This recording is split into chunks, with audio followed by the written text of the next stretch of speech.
need to get back on the Kill Tony train. I haven't watched in like a week or two. I know. Been watching other shit, you know? Hans Kim is getting a lot of hate recently. Is he? Oh, they're just like, bomb, all the comments, bomb, Kim, or whatever. Oh, shit. Alright, we're live.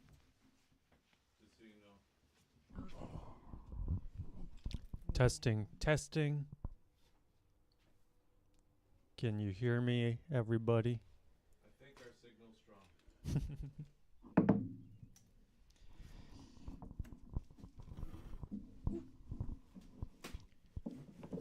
Hello. You have approximately 96 minutes before this battery dies. Well, that's good.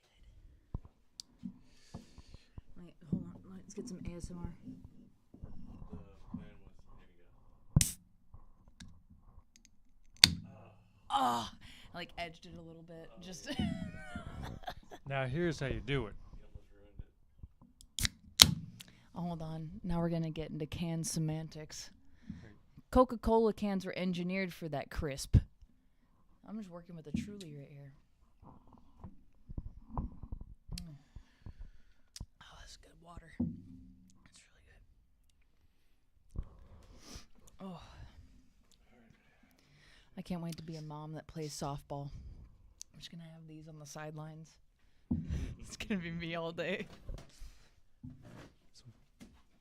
definitely got that mom energy that I would have those Oh, we're doing it. lined up in the cooler. We're doing it.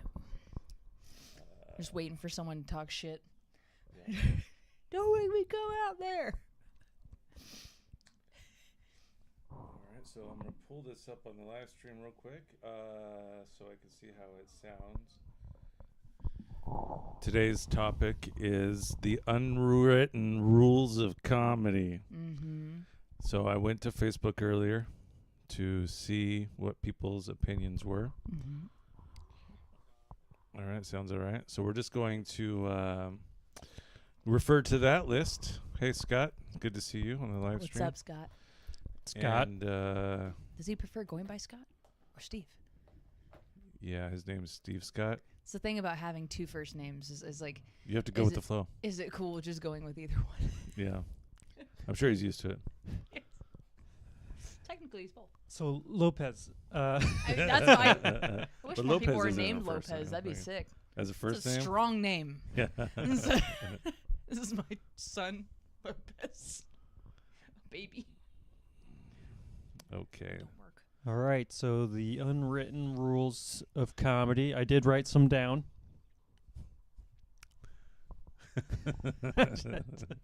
Hey. That's the number one rule of comedy. Write your shit down. Right, Thomas? Yes. And okay, we'll just start with you, Thomas, and then we'll do Drew, and then we'll do the Facebooks. Mhm. Thomas, what is your most hated, most dreaded unwritten rule of comedy so far in your life? I like that I don't like that I can't wear shorts. That's a popular one. It's a very popular one. It's a very popular one. I have really great legs. The world needs to see them. And sometimes it's hot. Yeah, remember that show we did at the pot shop? Like Yeah, that was the one. That was super hot. That was.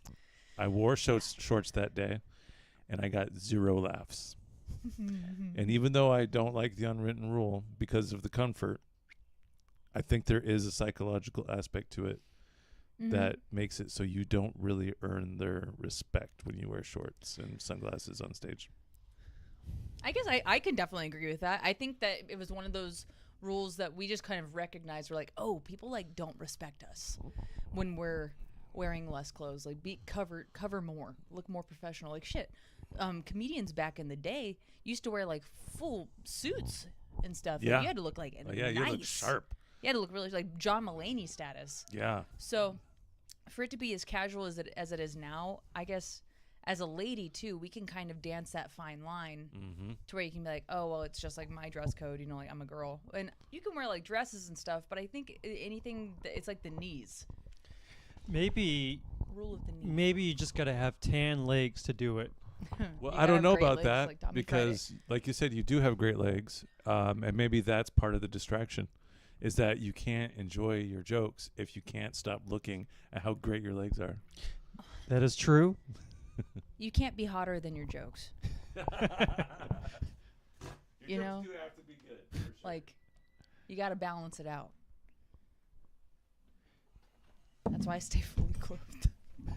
Maybe that's why I don't do well in shorts, because I look good, but my jokes aren't as hot as how I look. Well, you're getting in your own head. Well, no, because I mean, fuck. Just recently, that shorts at the pot shop, that was last summer. But recently at Dog Days, I wore shorts because it was super hot, and I did not do well. We should have an all shorts lineup. Oh yeah. Not tell any of the crowd, and we'll test out. One person will wear pants.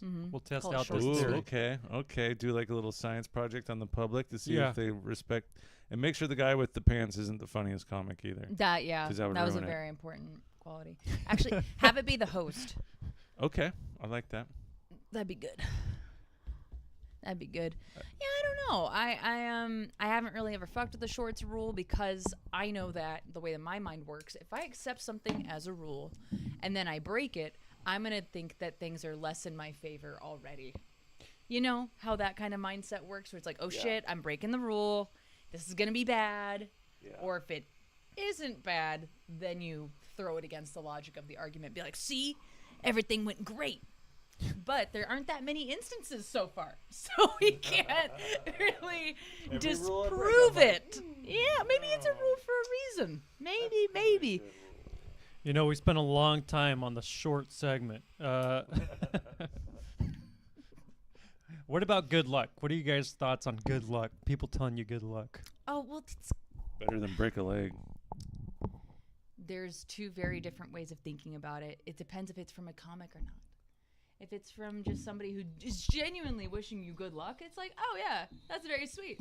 I would never be like, shut the fuck up. You better know what to say. I've only said it to my mom. I had to teach her and my sister really that, like, hey, if you really want to wish me good luck, the way that we say it is break a leg. There's actually, I wish that I could be like, Jamie, pull up a clip, because I don't know if you guys remember the TV show Flavor of Love. You guys remember that? No. God damn it. My Y2K ass MTV loved shows, those golden age of reality TV. But I watched Pedro die, and then I was done with it. I was like, nope. okay. Ain't watching any more reality TV. Fair enough. Well, if you know Tiffany Pollard, aka New York, she goes into an audition and another girl tells her, hey, break a leg, and she flips out on her like so bad. Goes in the audition, is like, why the fuck would she tell me to break a leg? That shit is rude as hell. They're like, that actually means good luck. So A lot I of can people see don't how know it's that. misconception, So Yeah. it's like, it's kind of your preference. Sometimes I'll just be like, that's fine. You said good luck. I appreciate it. Try not to take it to heart and be like, fuck, they just cursed me. I've never once thought of it as a curse. I'm just like, didn't need it. I studied. I didn't even need that luck. Yeah. I got this. What about you, Joe? No, well, that's just the most cockiest thing to say is I don't need luck. I just got skill. But It's Tommy Friday we're talking about. it is important to have confidence. Okay. But there is a difference between, hey, sorry, I can't make the show. Good luck tonight. And the comic ahead of you not doing well. And then you're next, and he walks by you and says, good luck. The beauty of context. Yeah. That's the one where I'm like, oh, I want to prove you so That's wrong. kind I of want what to. I'm saying, or like another Yeah. comic that knows exactly what it means. Yeah, And then it's like, exactly. If it's a Good luck. comic that you think may not Good like luck. you, or good like luck. they're not even going on before you; they're just at the show. Yeah, yeah. Good luck tonight. Oh, thank you.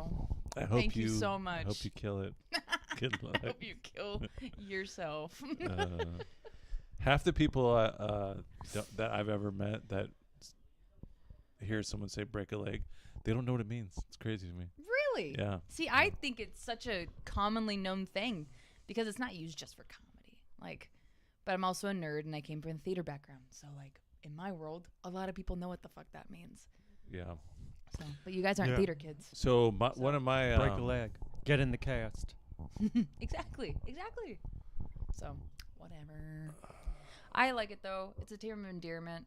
I wish people would be like a little bit more like, go kick fucking ass tonight, dude, or like just more encouraging in general. But anything you can get is fine. It's nice. Yeah. There's a lot of unwritten rules in comedy, and I think that's why I wanted to talk about it, because there's so many different perspectives on those rules, so much gray area. I'm learning of the rule of being, when you go up to a comedian after they do a set, to ask them first if you can suggest a tag, instead of just being like, hey man, I thought of this tag I want to share with you. And just be like, hey man, is it cool if I like give you a suggestion? Because some comedians don't like it when you do that. Some like this one comedian said, do you think I need help writing my jokes? And I was like, ooh, no, but I just want to be helpful, I guess you got to be careful about who you're talking to, like I personally am one of those people to where like I guess I feel like I have to know the person for them to have a yeah, that helps for sure. critique on my joke, or be like, I want to help you write this, because then also writing off of that, going up to a comedian after they perform, and like if you are an open micer, how you're viewed in that regard, knowing how you're viewed by that comic you're going up to. Yeah. And it's like I think that was my mistake, is that I was doing it at open mics, and my vision of open mics was a workshop. Right. Not everybody views it that way at all. And I hope that I like it when people come up to me and give me tags, and then I'll do it and I use it, and then they work, and I'm like, yeah, that's cool. Yeah. Well, you have a way more open mindset, I guess. In that regard. But when I watch comedy, it constantly just happens. Guys know how it is. It just happens. It just pops up. Like, ooh, it'd be funny to say this right there, And sometimes that can make or break a joke. Getting like 6 good tags for it, that you wouldn't even thought about. It is always good to have someone. I like when people help me with tags, because one of my best jokes is 2 tags from 2 comics, Narin and Shelby. It's the one where I'm autistic. I have to go. No. One night stand. That was just a regular conversation. Oh. But it's the my ex-wife, she was white. Yep. Narin said to say wife instead of girlfriend. Yeah. And Shelby helped me with the took my house and stole my land part. Jim Stewart Allen says, the shorts thing is so dated and weird. Just be funny. Why are we gatekeeping people who like wearing shorts on stage? I think that's a new thought. I think that's a very new thought. And also, I would never think that shorts would be talked about that this much in this state. You guys need them for like maybe 30 days a year. Shit. Like, that's going to be a real topic of conversation when I move to Arizona. I think people don't fucking abide by that rule in that state. People are I like, wouldn't either. Fuck it. I hate wearing jeans on a hot day. Yeah. I mean, it's the worst. The worst. Also, I saw that there was like a naked stand-up show, and I'm like, these saw guys that aren't too. even wearing anything. Where? I don't know. I couldn't. Oh my God, it's horrible. Where? I'm just kidding. I think it was. Wasn't it Oregon? Because I saw the flyer too, Maybe like Yeah, I something saw else the out flyer. and then I thought about it for a brief second. Could I do comedy naked? And I'm like, nah. God, I don't think no. So. No. I mean, I can barely get naked, like. but in my one of the things relationship. that drew me to comedy was the fear and overcoming that fear of doing stand-up. Fucking naked. So I think being naked and telling jokes would be a new ultimate fear to try to conquer. You know, No. like how weird would it be if you got hard halfway through your set, like just for no reason? I really like this joke. Sorry. This has never happened before, or Doing usually your it's fetish covered. for awkward silence. Super hard. It's super more. It's so quiet, and you just start. Oh my god, that's hilarious. That'd be a funny cartoon. Somebody please laugh, talk, say something. It's so bad. Oh, I wouldn't. I mean, I wonder if there's any female comics doing that. You'd have to be so confident. That's funny that you double dipped on your awkward silence joke the other night. I tried it once like that, and I recorded it, and it got a really good laugh, so I tried it again. Nice, it worked out. Blade Frank says one of his pet peeves or one of his unwritten rules that he doesn't like is that you got to be a good hang. Sometimes I don't feel like hanging, he says. I just read that actually Yeah. before I got here, and it ties into one of the other things that I was going to write down. But that is a very big one because sometimes you can't hang out after a show. You got to hit the road. You got to go somewhere else. You don't always have the luxury of being able to hang out. Yeah. But I've heard it more and more as of recently, especially with going on the road and trying to go into other states. And my point was, it's either being a good hang or knowing certain people. And for me, I only started 4 years ago. I don't know a lot of people that like headliners are talking about. They're like, oh, do you know this person? I'm like, no, and I'm not gonna lie, but sometimes I feel like it would get me more cred in their book if I told them that I did, to where they have a lot of you can just see that they're trying to feel you out. Yeah. For when they're asking, oh, do you know this person? Do you know this person? Do this person? I'm like, why does that matter for this conversation? A lot of the time, that's just what I think to myself. But it ties into that exactly. Are you a good hang? Who have you hung out with? Da, la, la, stuff like that. Well, when I think of are you a good hang, I just think of are you chill? Like are you going to be annoying the whole time we're hanging out? Yeah. Some people definitely are. I feel like it's more of a networking thing. Yeah, half and half for sure. For sure. Because the benefit of it being I would love to hang out with everybody. That's part of the big point. But if I don't get to, I just don't ever want to be criticized for it, or someone see me as lesser because I don't know everybody. Yeah. Because when we do open mics in Seattle, we were like, all right, we gotta go because right, exactly, pretty much that. We got a long Well, road. especially if I you're wish traveling. I could chill. Yeah, especially if you're traveling, because then if you do chill afterwards, you have to make plans to chill. Like, how am I going to get home, or where am I going to stay? Yeah, doing shows in Seattle, I love, especially if I have a good show with everybody out there and be like, fuck yeah, I want to hang out with Seattle comics, or even when I'm out in Oregon. But sometimes you just can't. Yeah. You just can't. But I don't ever diss on anybody if they don't want to hang out after a show. I'll be if they come out and they do their set up front and then they leave, and there's a good headliner. I think that's a good unwritten rule, is that when you're at a show and there's comedians on this lineup that are more experienced than you, that you stick around and watch. Mm-hmm. That's and actually learn, a very, very good point. But there's a lot of people that just dip, which sometimes you got shit going on. Sometimes you can't stay. Maybe you got kids. Sometimes. Maybe you got a partner. But I see the point that time. you're speaking to, for sure. I think that's one of those good unwritten rules. Mm-hmm. Yeah. That you learn so much from watching a actual headliner and no shit, right? Stuff. Especially some of these headliners that we were able to get out to Bremerton. Mm-hmm. I'm sad I missed JR. Crush. I heard he crushed at Dog Days. I'm so sad I missed that. But who else did I see recently? Yeah, Mary Lou Gamba. I really enjoyed seeing her set. Yeah, that she was crushed amazing. so hard. Amazing. And she's one of those ones where we've had her out a couple times now, and her jokes, even the ones I hear, I fucking laugh at still. It's just her delivery and her personality are so hilarious to listen to. I find it super authentic, and that's why I really like her stand-up. It's not like it doesn't come off in a rehearsed way. But it's not like it's unrehearsed. Yeah, it's just her. It's just that she's oh, this is something I just know, and I can really appreciate that from other comedians. Every now and then I'll listen to a comedian, and I'm like, oh, they got a great voice for comedy. Yeah. And she's got a great voice for comedy. For sure. Now let's see. I'm trying to think of other unwritten rules. I think a lot of what I'm thinking about is just the Seattle freeze, because I have come to accept I will never be able to replicate that. It's not in my mind. I'm too warm to other people, and it kind of weirds them out a little bit, and that's okay. So okay. Damn, what is she on? Yeah, nothing. Oh, she's sober? Yep. She's like that? Damn. I mean, no, but I'm just kidding. Not sober, of course. But yeah, no.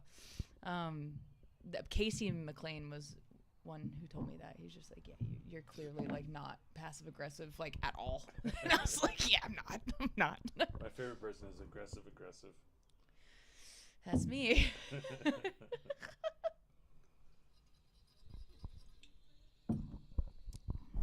Let's see. All right, I got one here. Oh yeah. Lauren Petrie. Sick rip, dog. That is a sick rig. And a sick rib. Don't be too nice to people before you see them perform. That's so hard. Well. Especially like at open mics and stuff, you know? 'Cause, Yeah. like, especially if someone's social and they just like want to make friends with you and you do. And then later on you're like, oh God, I hate their comedy. Oh, Well, fuck. I've Now seen I'm it- friends with this person. I've seen this happen before. Shit. Where people are socializing before a mic and everyone's laughing and having a good time, and then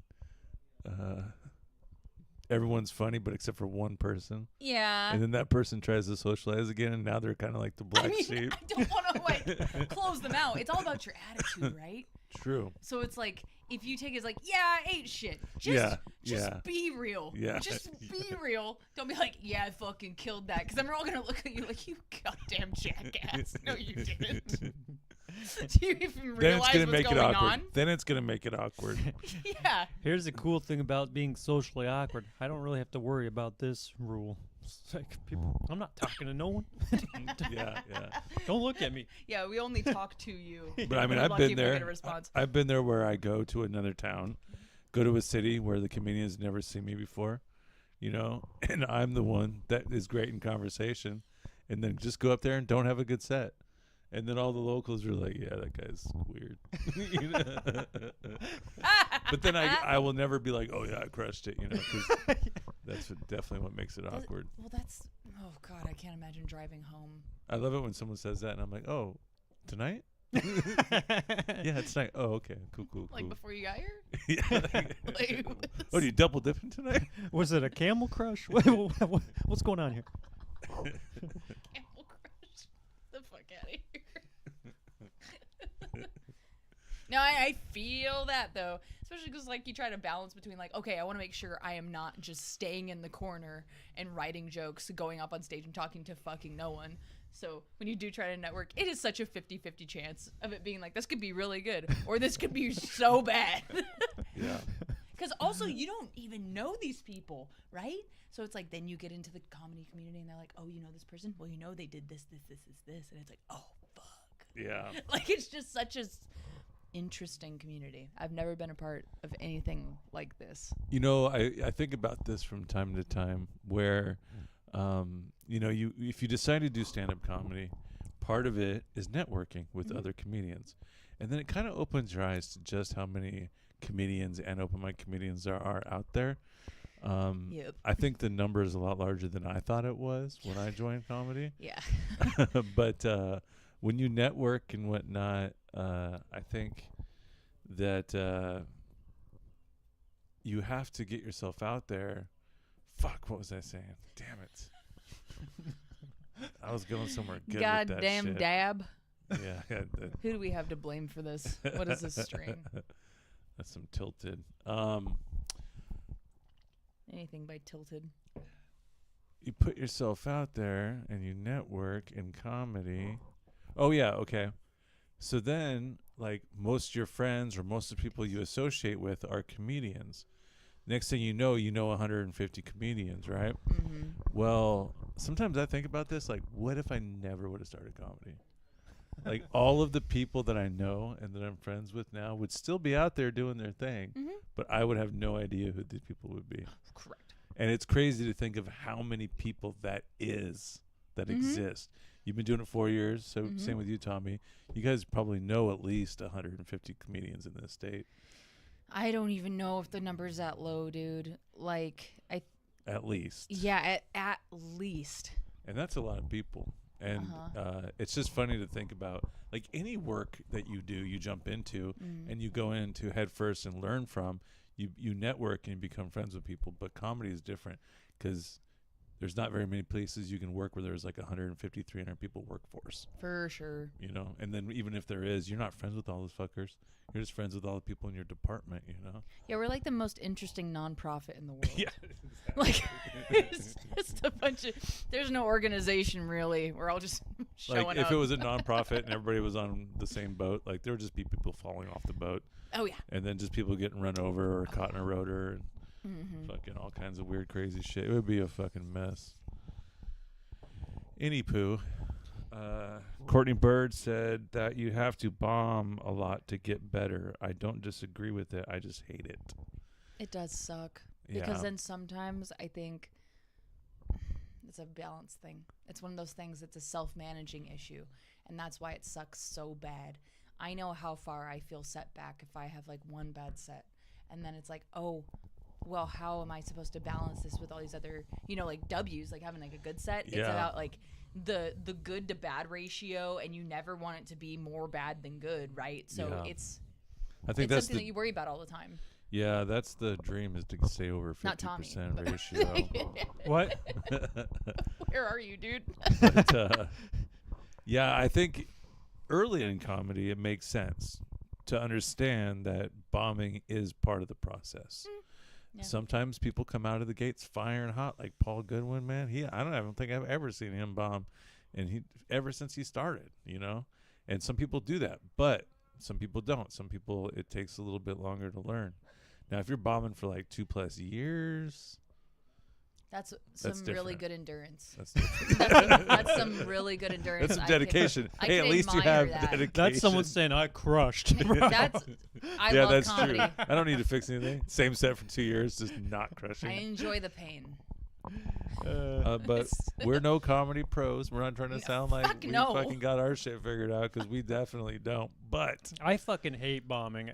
I couldn't bomb for 2 years straight. That would be. I would bombing. have to tell myself I killed just so that way I didn't kill myself. Yeah, because you just when you start getting laughs, you're like, this is the best feeling in the world. Yeah. And then you're just. So, like, once you start bombing, you're like, oh, shit, guess scratch the new stuff, start going back to the old stuff. Did we record the other night, by the way, at the Remedy? Yes. Yes, I will pay for that video. That shit is good. For sure. That's a good one. Yeah, me too. That was a really good night. I just got a couple of things I got to get caught up on, and then I'll have it ready. Oh, what the fuck?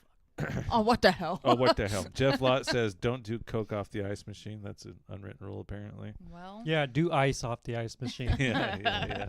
You know what I'm saying? Supposed to do coke off the coke machine.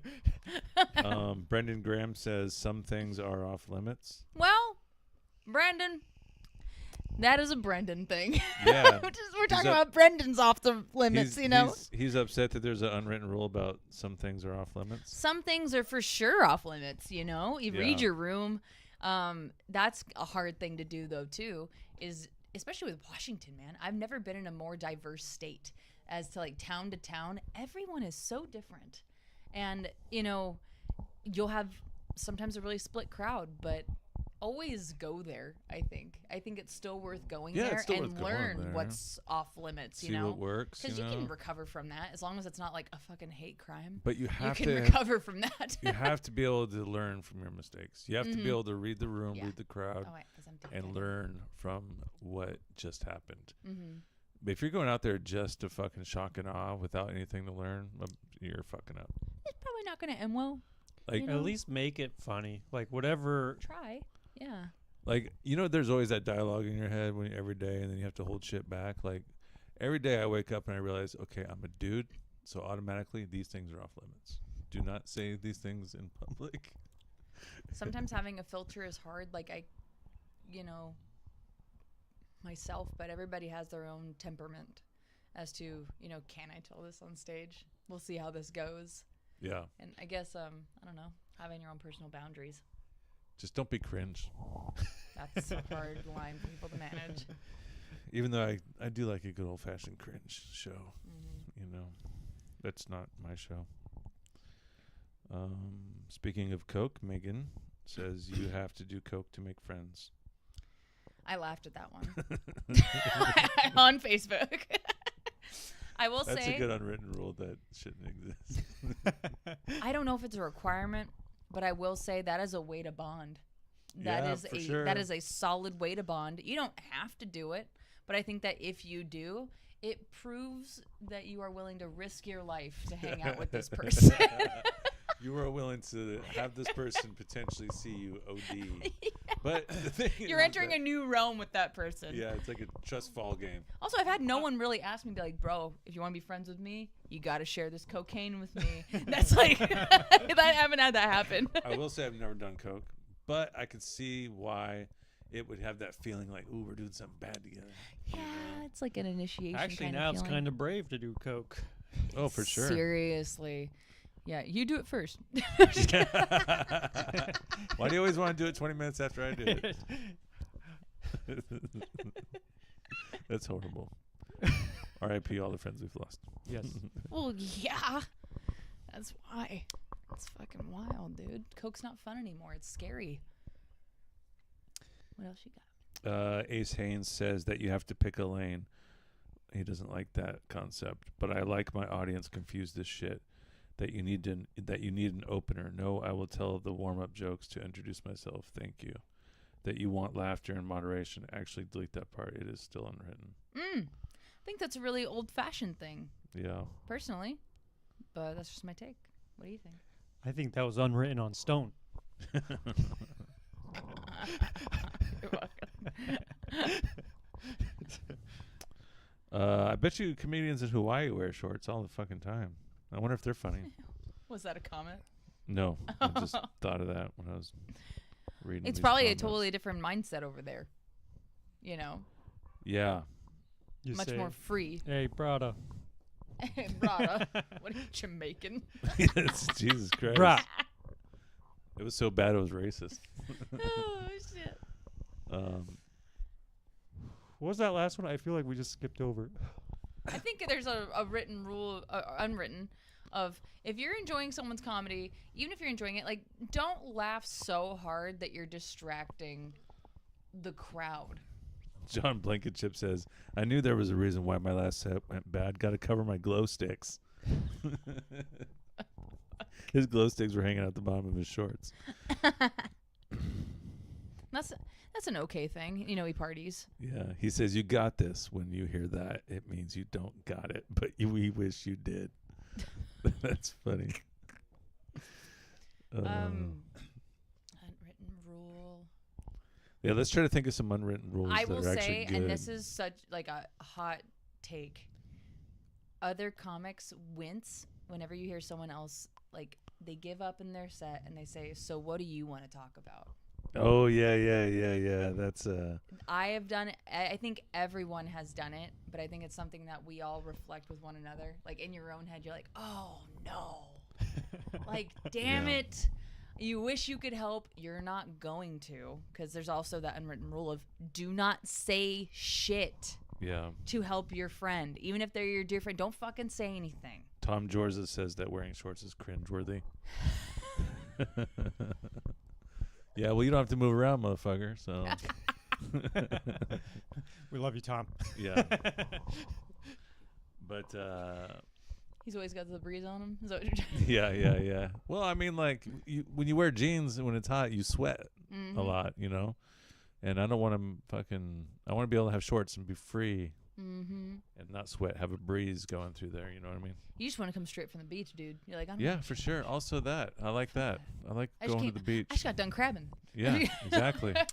Brock said unwritten rule was if you're going to sell merch, bring it up with the headliner too so you're Oh, not yeah, that's right. undercutting them or whatever. Yeah, make sure it's cool with the headliner because it would be rude to try to undercut some of their potential Oh. sales. Absolutely. That is a really, really good one, actually. I think because sometimes you see guest sets wanting to do it too. Anybody wanting to sell merch, check it with the headliner. Yeah, for sure. Just that's just what it means, because like whoever should be selling merch, unless it's a themed show, the headliner is always expected to bring merch, you know, make the space for it. Yeah. And I feel like that falls on like the producer's responsibility, if not the host. It is a good note for the host to know, check everybody's, oh yeah, that ties into another one, credits. If you're a host, make sure you talk to everyone on the show before you start. That's why it's good to be early as a host and see if anybody wants credits, if it's important to them, or anything they want to plug. I think that's a really good one to note too, because if you don't ask, they're going to think that you are being less professional. Yeah, It's better to ask than to not ask. for sure. There we go. That's a good one. Also, as a host, maybe it's an unwritten rule, but I would say I would never want my host to get intoxicated. Yeah, that's a professionalism thing. I think as a host, you were expected to be more professional than the rest of the comedians on that show. Yeah. And another host thing, like, don't do sets in between. God, who knew hosting was going to be such a plethora of good unwritten rules? You have a lot of responsibility as a host. Yeah. You know? You do. Like you're kind of the guide on the ship, in a sense. You're not the captain. No. But you're the guide, and that's important. You got to keep that energy going, dude. You got to learn how to, like, recover. And, like, it is all set on the precedent of how well you doing during your set. And that's where, like, even if you're doing badly, acknowledge the crowd, turn it into crowd work. If things are going bad with your material, turn it into crowd work, because then at least it'll make them feel included and feel more prepared for the next comedian. Yeah. The whole point, it's not about your jokes per se. It's about getting the crowd warmed up. How about this unwritten rule? Don't go to an open mic and shit on the comic that you just followed. Oh. Especially when you don't know them, right? Because they're like trying to like earn, be like, yeah, man, I'm cool. Look at that. I just roasted them. It's like, no, you didn't. Boom, roasted, Yeah, bitch. no, not It's really. like fucking. Everyone in the back's just like, who is this person? We're Dude. not talking to them after the show. See, and this is why I like to record all my shows and mics now, because a lot of times you don't need the footage. The comedians don't need it, don't want it, whatever. But just in case some shit goes down, it's good to have 3 angles going, you know. But most of the time I have at least one angle. But yeah. It was unwritten or borderline. This is obvious information for everybody with a brain, but as come in recent light of a comedy drama out in Seattle, don't talk shit on the venue. Oh, if yeah, you that's the are at a worst. mic Or the city you're in. or the city, Yeah. Always shit on people the city next to you. free reign. Talk shit on the people all day. That's why we're there. But if you're talking shit or demeaning the establishment or even the owners, lay off. First off, what are you even expecting? What's the goal? How do you think that's going to pan out for you? Exactly. You're not Dave Chappelle, bitch. It's a You can't get away lose-lose. with that. And take it easy. Like, talking all this shit on other comedians or anything like that, like, you better know them too. You know what I mean? It's not like it's just funny to blast off on somebody at an open mic. No one's expecting that, and it is out of pocket as hell. You know? I was like, who? What? Why? Where? When? Why? When I was 19, I used to blast on people for no reason. But I realized that it was because I was insecure myself. You know? So Do you mean this sexually? Is this a sexual innuendo? No. Oh, okay. See, I thought that's where it was going at first. That's why I laughed. Some Here- people. No, I was doing that before 19. Here's an unwritten rule. If you're at 3 balls, you're supposed to let them throw a strike. I like that one. That's a baseball one. And then if you I was trying have to 3 see balls if I at 1 strike, you're supposed to throw them a good pitch to hit.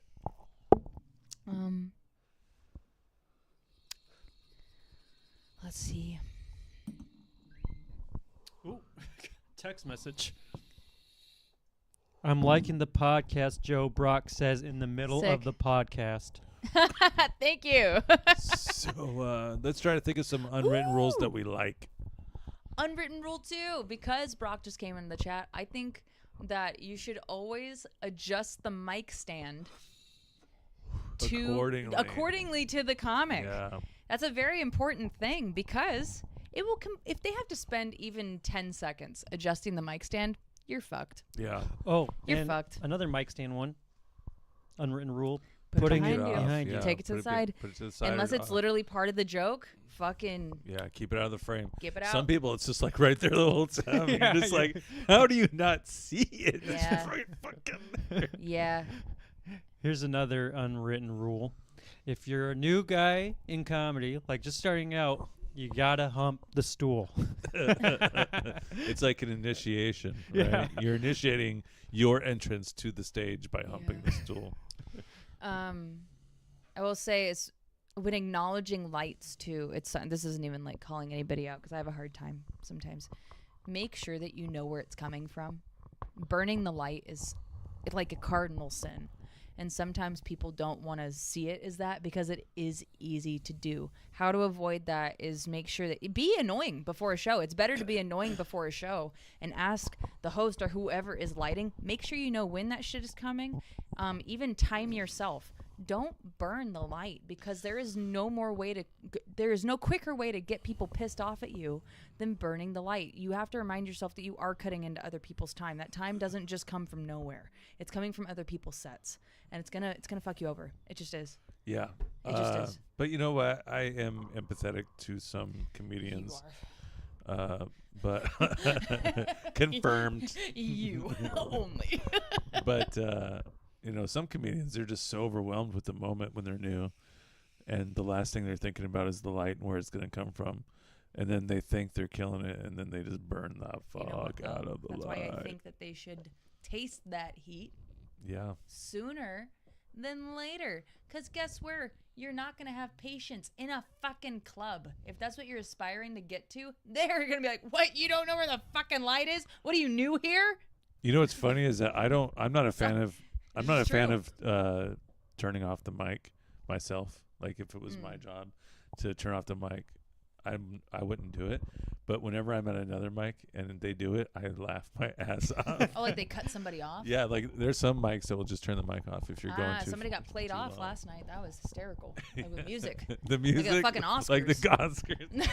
I was like, whoa. That'd be great. Oh, yeah. A fucking cane comes and falls like, the perfect song would be a song that started in gentle, like violins and shit. And then the longer you went, the more metal came in and just started rah, rah, rah, rah, rah. And then you're like, what the fuck? Okay, it's time to get off the stage. Like you'll have to think about that song. I don't know. Or you guys, I don't know any metal. I know none. I ain't no metal. Just mixed like 2 or 3 songs together. I know some violin metal songs. Was there any more in the group chat that we had? I think just Brock wrote one. I wrote Sanders. Don't wear Sanders. Ooh, which was a mistype. Sandals. Sandals. Okay. I mean, yeah, it kind of goes with the whole shorts thing. Right? Yeah. Well, if you're wearing shorts, you're wearing sandals. I mean, that's all there is to it. I mean, we got some psychopaths out there. Beware. This is a hot take. I would not recommend sleeping with other comedians. Yeah, one comedian in a relationship's enough. Well, it makes it weird once you sleep around. Mm-hmm. Complicates mostly things. Because like if you don't end up getting married happily ever after, that fallout is crazy nasty, dude. The drama that can conspire from people breaking up in the comedy scene can break up mics. Like it can interfere with people getting booked. And with that alone being said, just be really careful about who you are bonding with and who you are really bonding with. Yeah. That being said, boom. For sure. It can make things really, really messy. I'm super grateful to be in a monogamous relationship the whole duration of me doing comedy. Because I'm not going to say that I would be the same. I would probably be different, but I love the idea of not sleeping with other comics. It just really complicates things. Yeah, that's why I'm not sleeping with none of them. and then if you are serious, just that's Shout why. out to I'm just kidding. But if you are serious and you get married, then hats off to you. That's beautiful. Marriage makes it look like, okay, this isn't just 2 comics banging it out. So you can actually.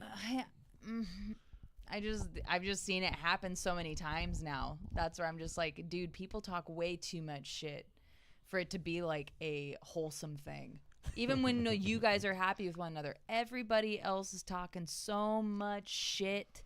They're just going to be oblivious to it because they're still fucking. The moment they're not fucking, they're like, oh, everybody was saying that about us? Whoa. Like, it's not like it's ever like a happy time. It's also weird when you know them prior to them hooking up. Yes. individually. Yes. So then it's weird because then when they get together, you're like, oh, and then you can't help but to visualize them sticking each other's junk in their face, you know, and then it gets really awkward. You're like, Joe, what's wrong with you? Snap out of it. Unwritten rule. Don't expose people for if you know someone is taking drugs.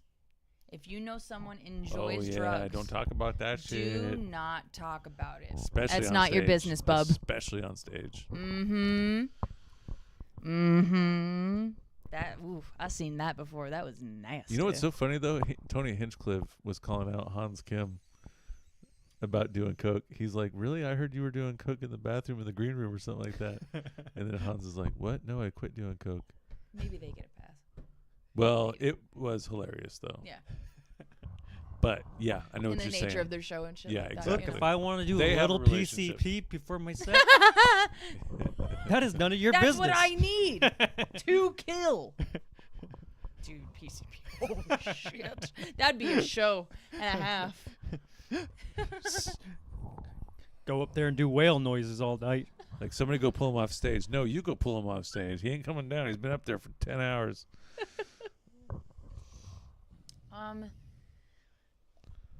How cool would it be to try to do a set so long until like the last person left? Oh, God. Like, hey, Dog Days, let's stay open a little bit later. We're going to try to run this one person as long as we can until the last person leaves. Unwritten rule for lady comics, whoever's listening or if you listen later. Stop trash talking other women. It doesn't make you look good. It doesn't do anything for you except for makes you look like a piece of shit. That's it. Yeah, I mean, trash talking. We're supposed to build each other up. Yeah. And especially if you find another issue with another female comic, try to take it out with them one-on-one. No one else needs to know about it. We're already trying to build a platform for ourselves. Anything that we do against ourselves is going to take us back that much. So just keep that in mind. That's it. Makes you look like a piece of shit. Well, yeah. I don't know where guys talk shit a lot, like, but do women do it mostly in the bathroom? No, even though we have couches to do it on, no, we do not. No, it's very sneaky. Oh, okay. Cool, Sneaky. Cool. Typical women stuff. Just kidding. That's exactly why I say it. I'm like, I didn't just know this stop. until I started dating Lori. She really opened my eyes to how evil women have the potential to be towards one another. And I was like, what, really? Well, there's so much sabotage. Yeah. So much sabotage. Most of it happens in other people's text messages, Facebook forums, things like that. There is so much within this community that I've been exposed to where I really think that people could handle their business in much, much, much better ways, aside from rallying the troops against people.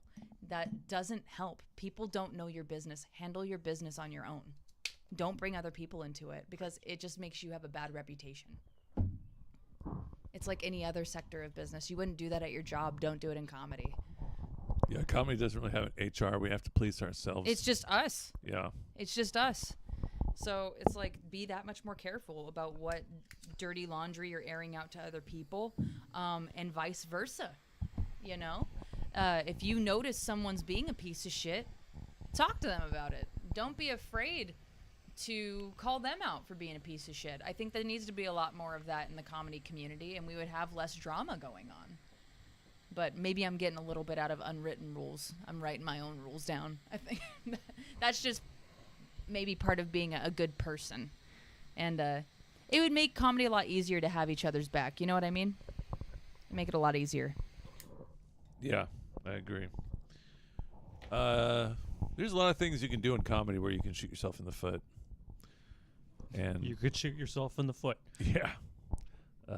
And the more you learn, the more you know what to avoid. Because sometimes it's easy to jump into these things and make mistakes without knowing. I've made some mistakes early on, and the best ones were the people that came up to me and just told me straight up, hey, don't do that. This is why. Being honest with me, that's why I learned anything. Anybody who's going to listen to this right now, I'm going to say one, and then you guys can talk. If you're a producer, don't headline your own fucking gig. Like, oh my God, you would think you wouldn't have to tell somebody that, but just don't. Like, I've never felt so attacked right now. Have you done that? No. I thought so. But yeah, don't book yourself as the headliner and then call yourself a headliner now. What's the point of being a producer? That's crazy. Okay, unwritten rule, the title headliner. Maybe this is a good time to talk about it. I think so. I personally, this is my view of what headliner means. Now, I know this is just my view, but it's because it was told to me and I agreed with it. And a headliner usually has been doing it for at least 10 years, can crush wherever they go, no matter what the crowd or the demographic that they're telling jokes in front of. Usually clean or crafty clean, and has some following and pull, like is able to network and get crowds to show up to your events. When I think of headliner, I think of those things. So when you book yourself as the last comic and then you call yourself a headliner, you're skipping like 10 years of work. There's a real difference between closer or yeah, feature, that's why I like closer headliner. Yeah, feature, closer, headliner. That's why I like closer instead of headliner for myself if I do end up closing whatever. Yeah. Like, I'm just a closer. I'm just the last comic. I'm not a headliner, not anything special. So, yeah. Well, it's all about expectation, right? Yeah, I mean, it's about expectation for the crowd. Your headliner should be crushing so hard that when the crowd leaves, 75% of them can't wait to come to the next one. That's what a headliner does for comedy. And that is the best thing you can do for comedy is put on a good show with a good headliner. You can have a couple guests where the pressure's not really so much on them to not be funny. That's cool. Give people opportunity. But always make sure you finish strong. That's like the number one rule of putting together a good show. And sometimes when I see open micers as the headliner on a show, I'm just like, ooh, man. Oh, it's tragic. I can't help but to feel like the people that show up to that are getting ripped off. Like, this is literally a scam. You are literally scamming. You can't pay these people that are showing up. Or you can't charge people for that. No, you can't. But if you do, you're scamming them. You're dolling something up to make it look like it's a show or something that it's not. And it's bad for comedy. It's really bad for comedy. No, I think that's a really good thing to line in the sand, you know what I mean? Because a lot of people wonder what that exactly means. So, or have a floating conception and then of feature someone who's been doing it for a few years and can do 15, 20 pretty good, you know, and gets booked to open for headliners. Yeah. You know, and if you have a feature close a show, it's usually called a showcase. You know, and I just look at it like open mics, showcases, and shows. Those are all seriously good rules to talk about because, No. Oh, well, damn it. Awfully quiet over there. You're okay? Yeah. Awkward silence, getting you excited?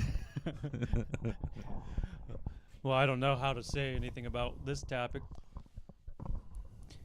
Oh, you should start doing shows, Thomas. We're going to have to fill Drew's void after she leaves. You're going to have to start doing shows at venues. You mean I have to go to Seattle? Yeah. Okay. Oh, Seattle loves you, though.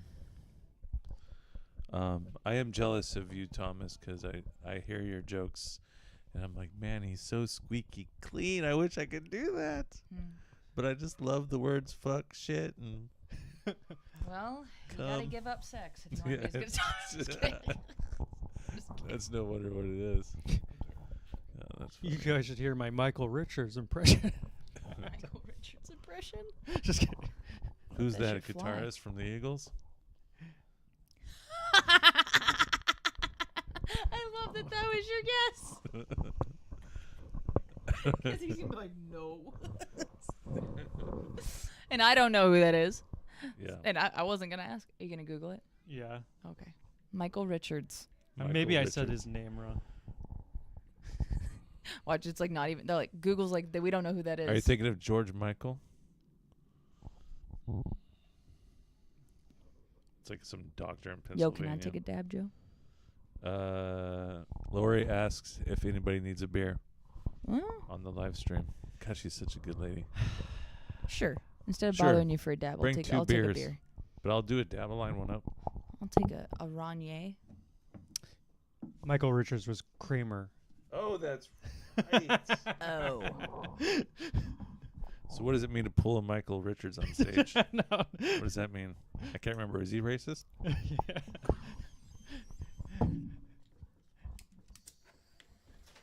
That's a Shelby's joke, by the way. Nice. We did it for the weekend update. And I actually remember what you're talking about now. okay. Thank you so much. Thank you. Fucking baller. Boop. There you go. All right. Haven't had one of these in a while. Cheers. Cheers. Steve said he went racist at a heckler. Oh, yeah, that's right. Did he? Yeah. Oh, shit. Was that like a while back or something? Yeah, I think it was a few years ago. Okay. I vaguely remember something about that. Ooh, that is not a good combo with the Coke. No? That's like the one flavor Coca-Cola hasn't done. Rainier Coca-Cola. There you go. Oh, thank you. It's ready to go. See, I thought you said the O was like no. No, let's go.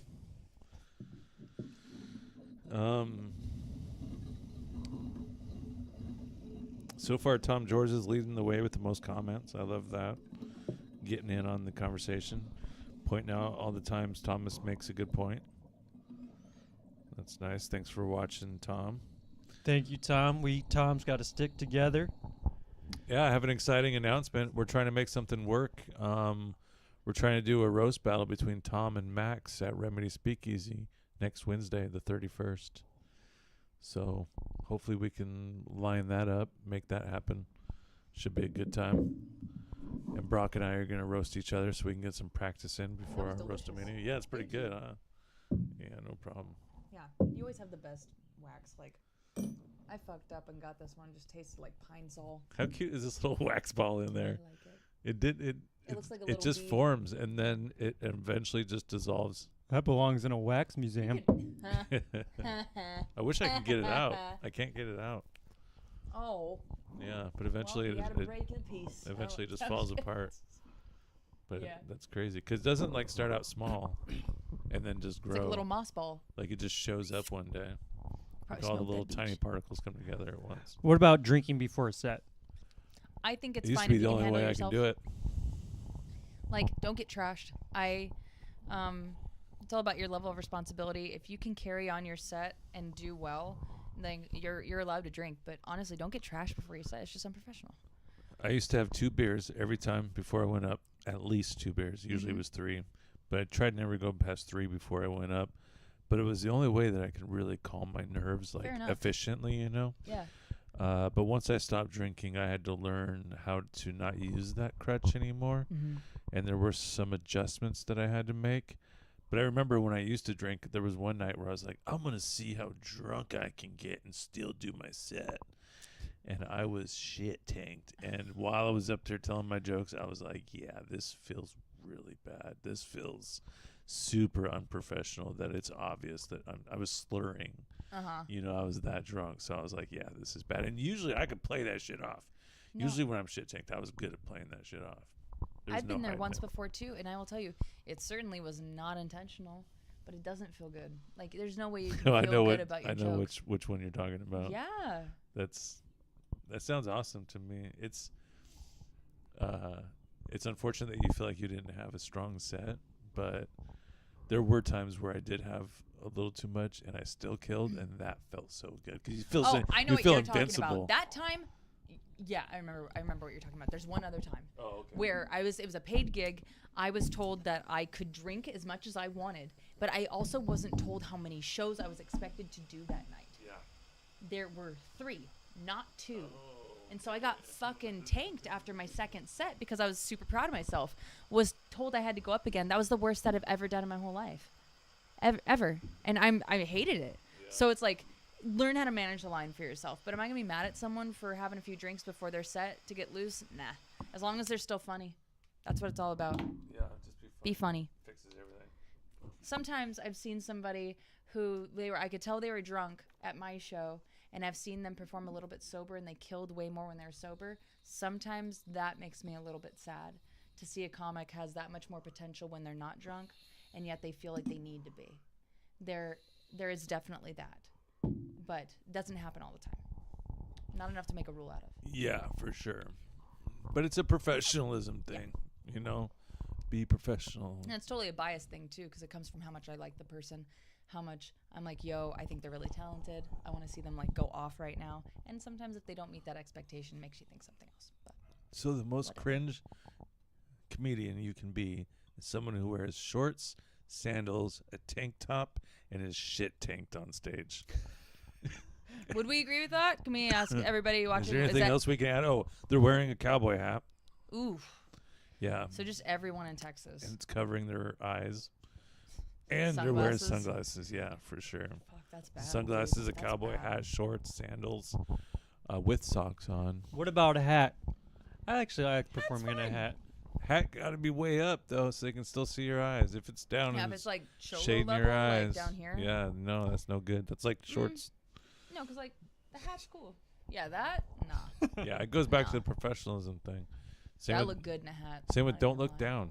Don't look down. As much as you can afford to. Like if it It's goes such like a the hard habit. personality of the joke, True. you know, True. sometimes it can kind of play into Yeah. a I am bit, guilty but- of. Well, dude, that's kind of your thing. Yeah. It's kind of your Thomas thing. can pull it off. Yeah, for like sure. with me, it applies to like a few of my jokes, but not all of them. Yeah. I used to be terrible about that. I would hide at the back of the stage. I'd look down the whole time. I've gotten a lot better about that. I think it's weird sometimes, and I know you guys probably can relate. We're trying to do that thing where you're scanning the crowd because you don't want to stare at anybody, You one look person psycho. for too long. But yeah, you Yeah. do look psycho. And sometimes when I'm telling my joke, I'm thinking about Do you that. ever I'm like, count? Like you're like I don't one. no, two, but I'm just like, three, okay. 4. I'm like trying to Move, scan a little bit. move. I and scan, then- and like I try to make it look natural, but I know I look weird as shit. yeah. And then like I'll watch my video. It looks way smoother than in my head, but in your head, you're like, I look terrible right Yeah, now. This cannot yeah. look good. Especially the 25 people- minutes. Oh, thank you. Cool. The people in the front, especially when you're like, you feel like you're looking over them. Yeah. And like when you're looking at them, it feels like you're like, ah. Yeah. Like I look like a goblin. Yeah, it's You know? weird. Like This there was is one show where scary. I think I didn't look at a single person. I just looked in between people, you know, like at the door or like at the wall, you know, and You're just like fucking pulling an NPC. You're just like, but I think I pulled it off. Like I don't think anybody Okay. noticed that I didn't make eye contact with anybody. Here's the cool thing about like I have really bad eyes. I can't tell if I'm looking at someone or Oh, not. well, you're very lucky. I'm Because just- it's weird when you look at somebody and you're telling a joke, but you're not even thinking about who you are, why you're looking at that Yeah. one individual That person. might be a strength. yeah, know? I'm looking at silhouettes of people, and But then they look away. I'm looking at Bigfoot when I'm up there. He's just seeing shadow people. Just hairy people. And during his set, he's like, hey, you know what I mean? Yeah. Make And they're like, "What?" But it's We're just such a weird thing because sometimes you can I'm be just telling hanging a joke. You tell a joke that you've been telling for so long, and then you got like this.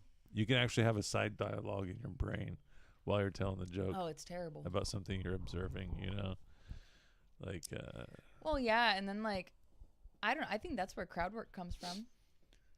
yeah, Also, if you're a host, keep the crowd work to a motherfucking minimum in between Yeah. people's sets. you're not supposed to do crowd work if you're a host. That's what I heard anyway. Oh yeah. Yeah, maybe. Another rule. See. I Yeah, didn't know so that. we should have did an unwritten rule and then just a rule. Okay. But yeah, that's one of the rules. Is if you're the host or even the feature, sometimes don't do crowd work, especially if the headliner is known for doing crowd work. Oh, okay. So That's true. Because there's only so much crowd work yeah, that can be done. but I think if you're a feature and you're doing 20+ minutes, it's okay to fill a couple minutes of crowd work in there. Yeah. Just an innocent couple minutes. But if it's like more than 5 minutes, then it can get awkward. Yeah. At Joker's, the headliner did a bunch of crowd work.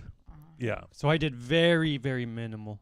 Like, if someone said something during one of my jokes, I was like, point Just it out. respond. Yeah. That's good. Yeah. Though, like that's you just like rolling with someone saying Yeah. something. Like Yeah. that's Nothing wrong. That's no. not crowd work. If somebody criticized you for that, I would like attack them. No, That's crowd work so is when mean. you crowd work Like, is how when you're dare you. making the intent to go out there and engage and get questions and answers and make jokes on those things. Like that's crowd work. And then if it happens naturally and someone heckles you or says something and then you jump into it and then you go into it for a couple minutes, now you're doing crowd work, Yeah. you know. And it's good practice. Yeah. I wish I was better at it. But I do think it is a craft that you can learn if you practice it It enough. was encouraged for me at Eatonville, and I'm glad that it was, because the mic went out 4 fucking times. And I was just like, you know what? I'm going to acapella some crowd work right now while we get the speaker back up and running. Because that bitch ran on double A's, I swear to God. That thing, it was just like, you know, those big speakers you can It was get a from wind-up Walmart? mic. It's just This was my great-grandfather. Any other rules, you think? If you're not on the show, don't ask the host if you can go up. Make sure you're asking the producer. Asking to go up for time. Yeah. Or like, is bumping someone from the set, or like you can bump someone from a mic. I feel like that's kind of shitty. I don't know. Yeah, I've never bumped anybody, but Yeah. I've been accused of it, and I was like, homie, I did not mean that. yeah, I sometimes accidentally skip people, but it's Yeah. always an accident. It only happened to me once, and that happened out in Renton at the 907. Well, were you guys around when I was doing the Bumpless comedy show? no. That was one of my favorite shows. Really? Yeah, because what I did was I was noticing on the Seattle, Olympia, and Tacoma open mics, a lot of people were getting bumped. But I also noticed that some of those same people were getting bumped more consistent than other people. So I was noticing like, well, hey, why does this person get to go up 3 weeks in a row and this person's gotten bumped twice in the last 4 weeks, you know? Right. Like, that's not fair. So I started reaching out to all the people that were on a bump list at different open mics across the state and asked them if they wanted to be on a bump list comedy showcase and do 5 minutes. And That's I got fun. like 12 of them to come out 3 times. I did 3 shows. And they were all great fucking shows. Okay. And I mean, these were people that I didn't even know what their material was. I just asked them just because they were on a bump list. I think that's honestly a really good template for a show. And it was way fun. It was so fun. And then I bet they had a good time too. they did. And every one of them were like, oh, man, it's so cool why you reached out. And I Yeah. appreciate you giving me the stage time, you know. Every single one That's of really them was cool, man. greatly appreciative of the stage time. And obviously because they get bumped. Yeah. But there was a couple comics where I was like, oh, okay, I see why. I see why they were bumped. Yes. There were a couple that slid through the cracks. Oh, but that's so funny. for They the get most bumped at part- that one. Yeah. Bum squared. Oh, shit. John Blankenship says bald guys should Get to wear hats. get to wear hats every chance they Oh, get. of course. Well, yeah. I think Yeah. hats are totally cool. You know? As long as it's not like Oh, John super does wear crazy. a hat on stage, but he has one of those fancy hats. Mhm. So I like those because they're not covering the eyes. Yeah. And they're not shading the eyes. You look, Cowboy hat would be wild. and because You it better goes be a back to cowboy. the dressing up thing. If you look Mhm. nice with a nice looking hat, then Yeah. you know that's different than a baseball cap. If I had a hat phase, God, that's a scary time in my life. Oh, me too, man. I was all getting into the hats, man. That's bad. And they're like, "You're gonna go bald if you Yeah. keep wearing At a the hat." beginning of high school. Really? Oof. Oof. You're backwards cap gal, Oh, aren't you? absolutely. Yeah, for sure. I can see that. My young bisexual game was so strong. Nice. Oh, it's terrible. Oh, I was gonna say, Played softball the whole thing. I had to stop doing the bump list comedy show Mm-hmm. because I think that those mics noticed that I was pulling comics that were getting bumped off their list, They're like, stop booking them. and then they stopped Oh, posting shit. it publicly Oh, after that. So now they went to, that sucks. if you got bumped, tell us in the comments. We'll put you up next week. Oh. So they just say if you're not on the list, then you got bumped. So Well, you don't get to see the names now. that's very interesting. Yeah. So now the bump list comedy show, R.I.P. It was a fun one. Well, What about if you're a comedian not on the show talking during the show? Oh man, there's so many fine Like- lines on that one. like just Yeah. talking in the back? I guess, or outside. I don't guess I don't care know. about the outside, but Like, Like if you can hear the person talking. Like if it's another comedian, they should know not to talk during another person's set where you can be heard and you're distracting. If you're a comedian and you're talking and you're not on stage, Yeah. and you're distracting one audience member, you're fucking up. I can agree with that. I think that if you came to, like, if it's like an open mic and everybody's just like hanging out outside, like that's something. That's It's just an normal. open mic. Yeah. That's pretty Yeah. normal. But like at a showcase, like if you came to support, you should be supporting the audience. I think that's pretty normal to expect, especially because like otherwise, why did you come out? Yeah. If you came out to support a comedy show, you should be laughing, especially if you're a comic. So that's just my personal take, though. Yeah, makes sense. Unless you're in the bathroom. I'm just kidding. But yeah, let me try to think of some more rules. That's just my personal take. And a lot of these rules, they've just been passed down from generation to generation.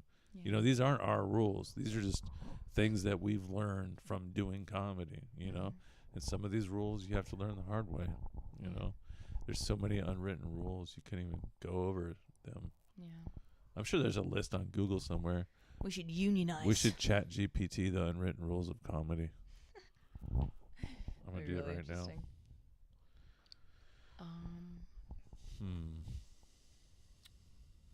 I like... Don't do weird shit.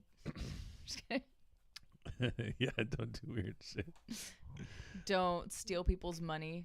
If you guys are expected to share money, don't just take it and not distribute it. Don't be weird when it comes to money. Pay people what you say. That should be an obvious rule. Don't get mad when you didn't get paid at open mic. I saw you guys get tip money. I was just wondering.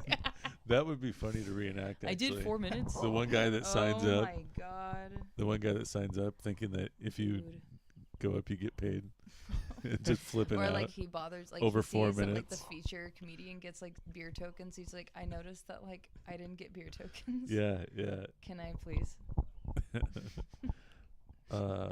That's so funny. Unwritten rules of comedy in the GPT. What is it called? Chat GPT. GPT, yeah. This should be interesting. I don't know if you guys have been fucking with this AI bullshit, but A little bit. Oh, yeah. it's interesting. That's pretty fun. I fuck with AI. It's pretty cool. Like, I use Respect- Google Maps. Okay. Respect your elders. Ooh. It says stand-up comedy has its own set of unwritten rules that performers typically follow to enhance their performances and connect with the audience. While these rules can vary slightly depending on the comedy scene and personal style, here are some common unwritten rules of stand-up comedy. Dude, just spit them out. Started with Just this. spit them out, bro. That's so crazy. One, Spit it. I'm not going to say the after. I'm not going to read the after. I'm just going to read the first thing before Okay. this explanation. 1, respect the stage. Okay. 2, be prepared. 3, respect the time limit. Yeah. 4, adapt to the audience. 5, be professional. 6, avoid stealing material. 7, Ooh, we didn't even go over that. yeah, we did. Yeah. How did we not go over 7, that? don't I heckle thought about other it, but I didn't know if that was an Two, I was unwritten like, it's rule or. obvious, right? don't heckle other comedians. ChatGPT. 8, practice good microphone etiquette. That's a good one. That is a good 9, one. keep the momentum. And 10, be authentic. Damn. And there's an explanation after each one of those that I just that read. it? Yeah, that's the 10. It gave me 10. Are But there any more? like it says respect the stage, and then it says treat the stage as a sacred space, avoid crossing the stage unnecessarily, and be mindful of the microphone and other equipment. Okay. So, but yeah. Interesting. Damn. AI is good. Yeah, man. Like, stealing. Turns out we didn't even material. have to do this episode. We could Yo, just we could have just looked. chat GPT it and post it we on could've made it Facebook. 10 minutes. Yeah, What is exactly. this? That's all ranting and shit. I don't know. Quit stealing material, ChatGPT. Yeah, exactly. AI is the worst of us all. Hypocrite. But I don't know. That's just like that's the worst. Obviously, that's the worst thing you can do. Stealing material, dude. Yeah. Don't do it. Yeah, like it's Stop such it. a it's such a Get some help. bad. Like it leads to nowhere land. For sure. You know. I'm glad that we've grown up in the era that we have, to where we've seen it happen on like, a massive scale, like with Carlos Mencia, Amy Schumer. We learn from their mistakes. Here's one, an unwritten rule. It's kind of along the lines. If you're in a roast battle and someone says a roast about you, that's your material. You can use that. I'd say so. I like Yeah. that because Shelby did a roast joke on me, and I was like, I'm using that. Yeah. Well, Shelby, he was the one that told me, yeah, I mean, if someone Mhm. does a roast on you, you can use that as your... He told me that too, and I totally agree with it. Yeah, one time Shelby was listening to a set, and he's like, there was 3 jokes in there that were mine. I was like, nice. That's awesome. I like that. I remember That means you care and you're fucking trying to help other people. I told him like the first roast joke I ever had for Shelby was I feel like I've met you before. Maybe it was when I was on the dating site findingtherightone.com. Yeah. Because he's always just so proud of his Nazi lineage. Yeah. And I'm like, bro. What is that? Oh, that's okay. Nice. Hey, babe, you want me to ask Chat GPT something for you? We just asked it all the rules of comedy and it's just like, blah. Spit out 10 of them, no problem. You know what we should do is have a like listener emails or like questions Yeah, that we can answer. That'd be a lot of fun. I always love those parts of podcasts. yeah.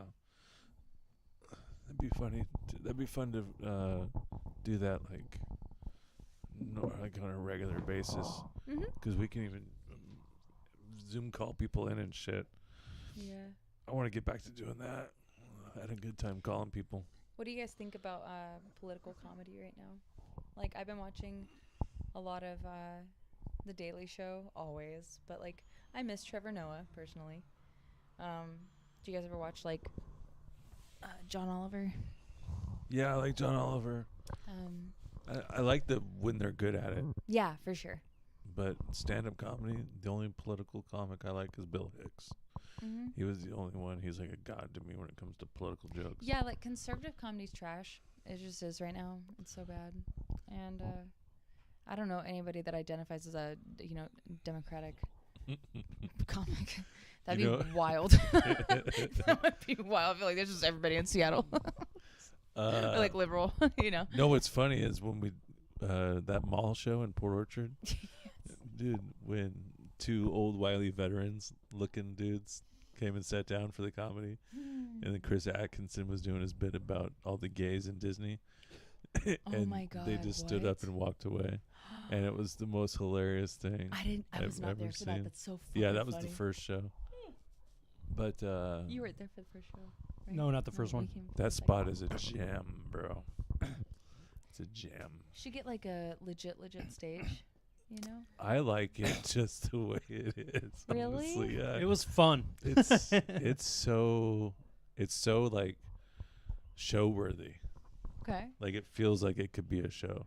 Like Okay. Max and I were talking about it. Like just get like a shot of the escalator with nobody on it, and then you got like the comedy going down the hallway, and then people just coming from the walking up and being like, "What is this?"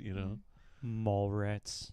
Yeah, and just the next one I'm definitely gonna record and get people's reactions.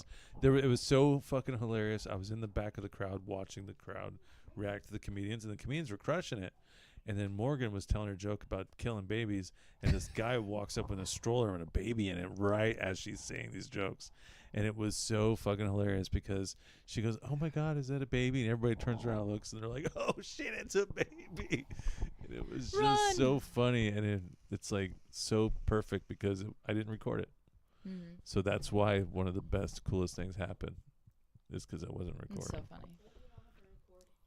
I know when I tell myself that, I'm like, this is the night I'm taking off. I don't have to record everything. And then magic happens.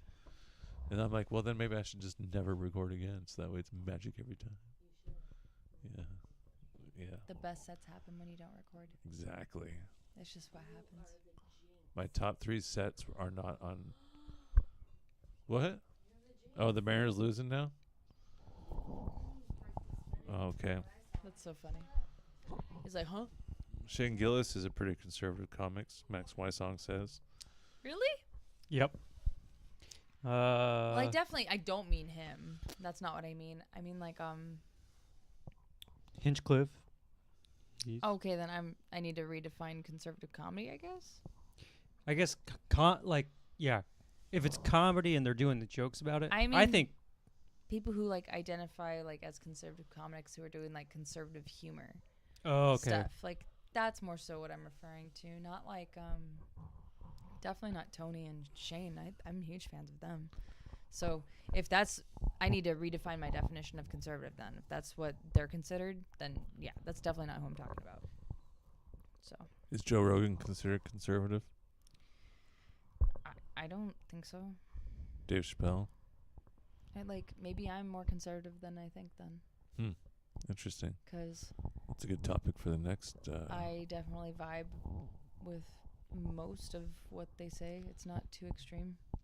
Yeah, I mean, But I also, funny's funny. I'm pretty much, I don't know, I have some pretty liberal ideals too, so I don't know. Funny's funny. I've never really known what I've aligned to.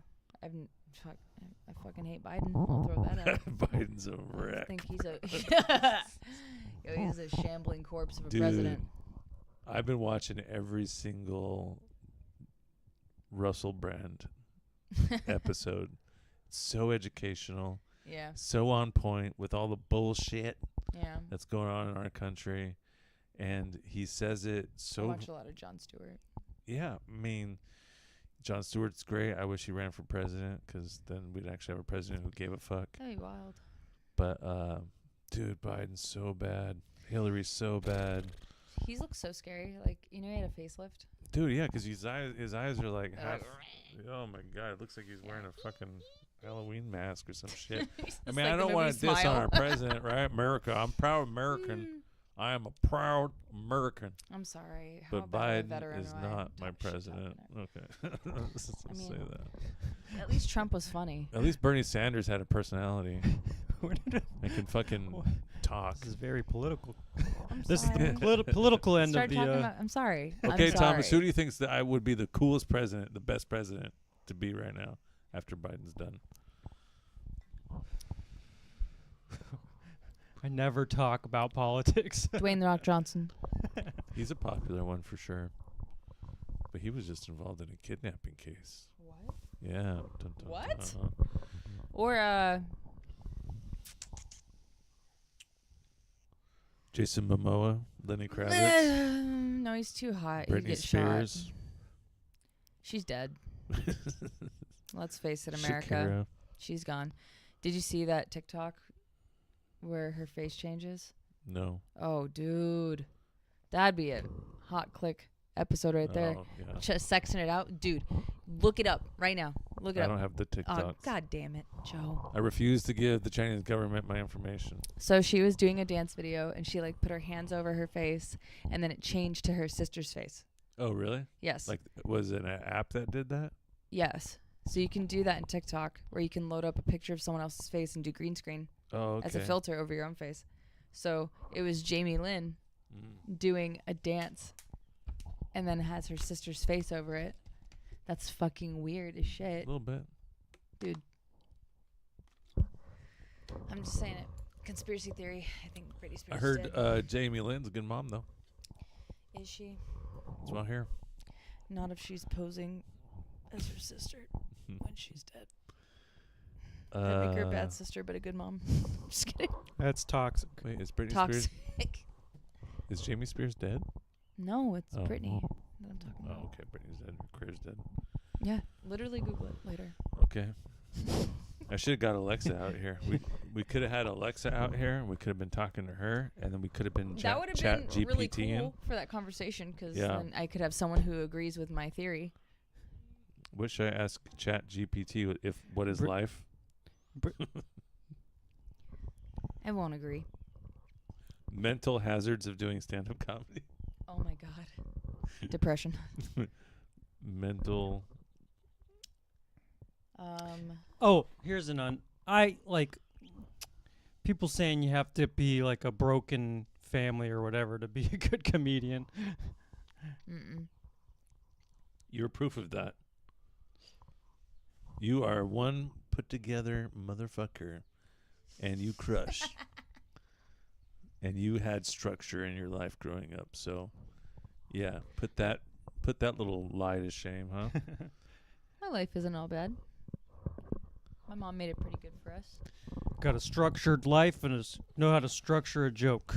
I did see Ian Fidance at Tacoma Comedy Club last Wednesday, and he did end his set by talking about some of the trauma that he experienced as a young lad and some of the tribulations that he's gone through, but he ended it by saying that he's extremely grateful for the person that he has become, and it feels like those things are what made him who he was.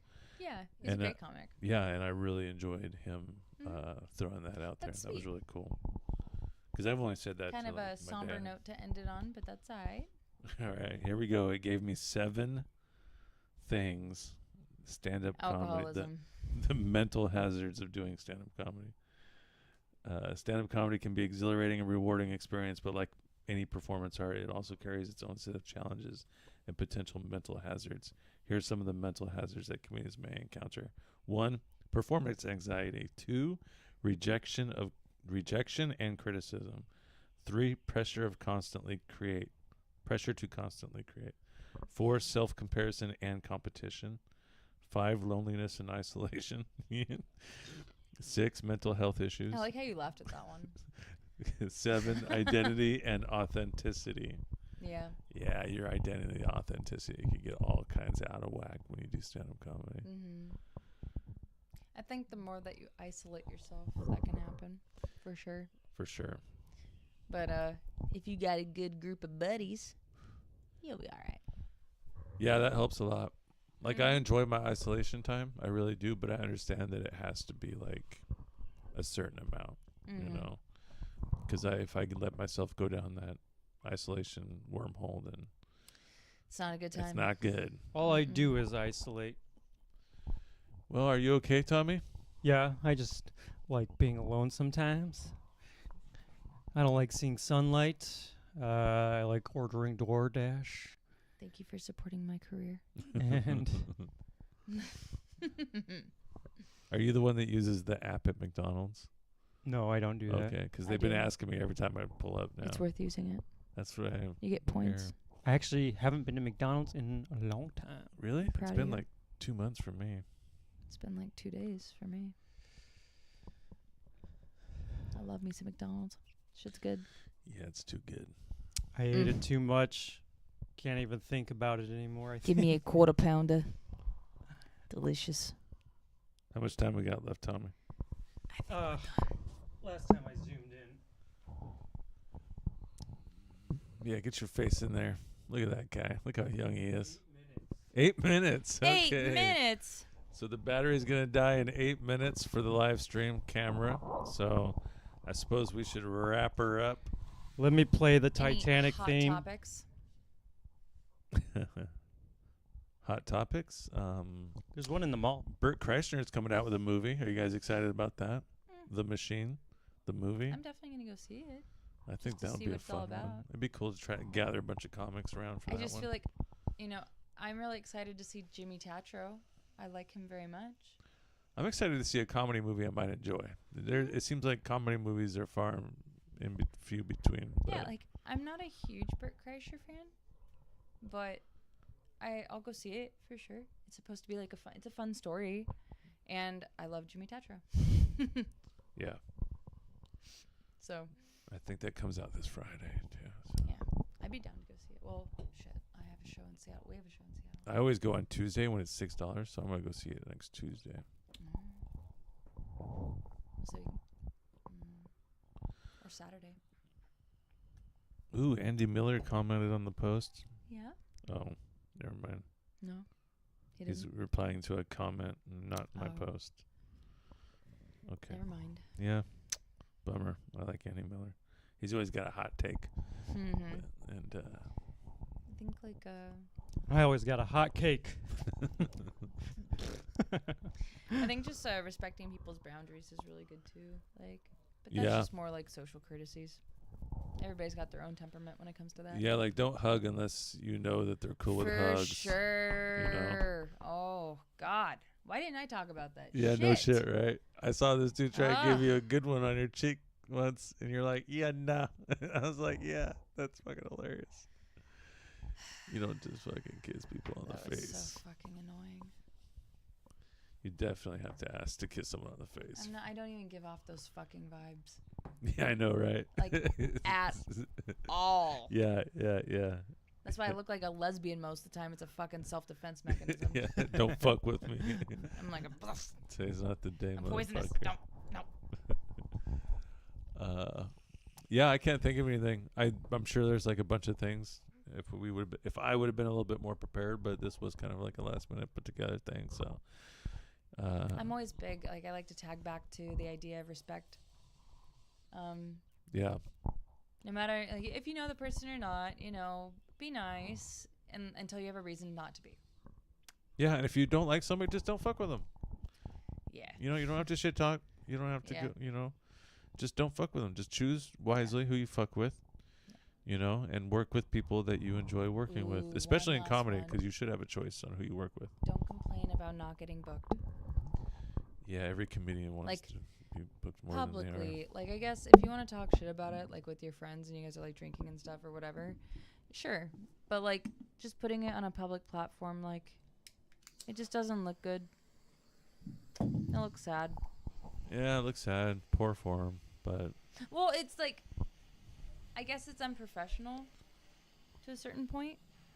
I don't know. I just think it's one of those lose-lose situations. That being said, Seattle, Tacoma, book me more. Like, I made a post one time that was like, hey, book me. Do you guys have any shows you want to plug for this week?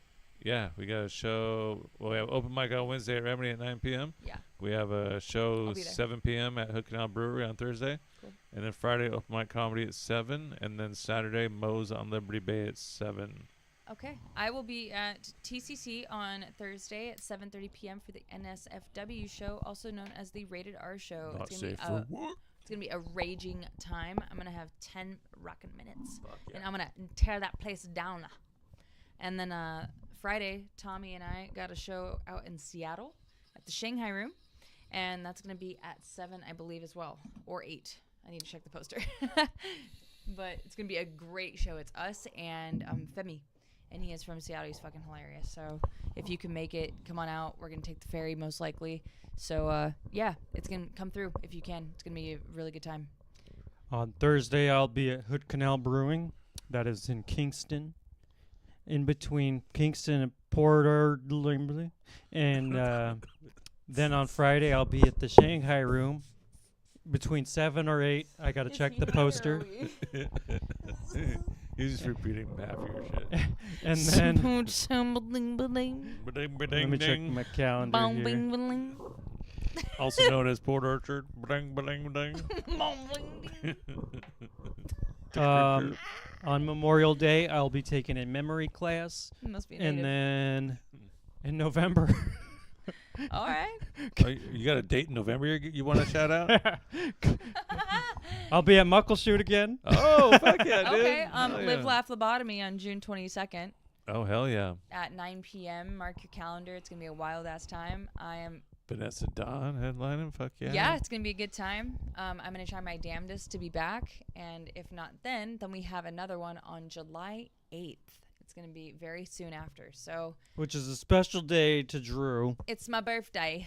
Hell So, yeah. Yeah. And then the day before that, I've got the super secret show at Seattle. So Oh, very shit. good at a Comedy Sports. So that's going to be fucking dope. Heck yeah. I've been waiting a while for that, and I'm super, super, super excited to ring in the good old 30 with that one. So. And just announced the next dope show at the Roxy Theater is Saturday, June 24th. Oh shit! That's So super. yeah, that's Dope. coming up next month. That's gonna be a good time. Wait, I gotta ask to be on that one. Yeah, you're on it. Oh fuck yeah. Yeah. Then I'm definitely coming back. Hell yeah. Am I on it? Do you want to be? I don't know. We'll talk about that later. Yeah. I don't do weed. Then why the fuck? I'm just kidding. It's because when he does do the weed, it's fucking hilarious. He's like, "What do you want to talk about?" Come on now. Yeah. I don't Hello. really See, that's the fuck with only weed. place That's that where you that can break works all out. the rules. That's the only place Yeah. that works out. I'm just like, hey, I'm high. You're paid to get high. Yeah, That's it only the works out with best. him. That's what I love about the high set. You have nothing Oh, to God, I'm lose. so sorry I burped. That's disgusting. You have nothing to lose. Fucking No, that was Rainier. awesome. Rainier. Yeah, I'm glad you got that in the live stream before the camera shut out Me for too. sure. So, All right. Well, thanks for joining me on this live stream to Comedy Kitsap YouTube. Please follow and subscribe to all these guys. Drew Lopez is a joke. Thanks. Thomas Friday Comedy on Instagram and the YouTubes. And yeah, have a good night. Love you. Bye. And Bye. thanks for being here. And thank you. I'm out. That was fun. What the fuck did those taste like? The Mountain Dew Sparks? What even is that? That's made by the devil. That's my kids that brought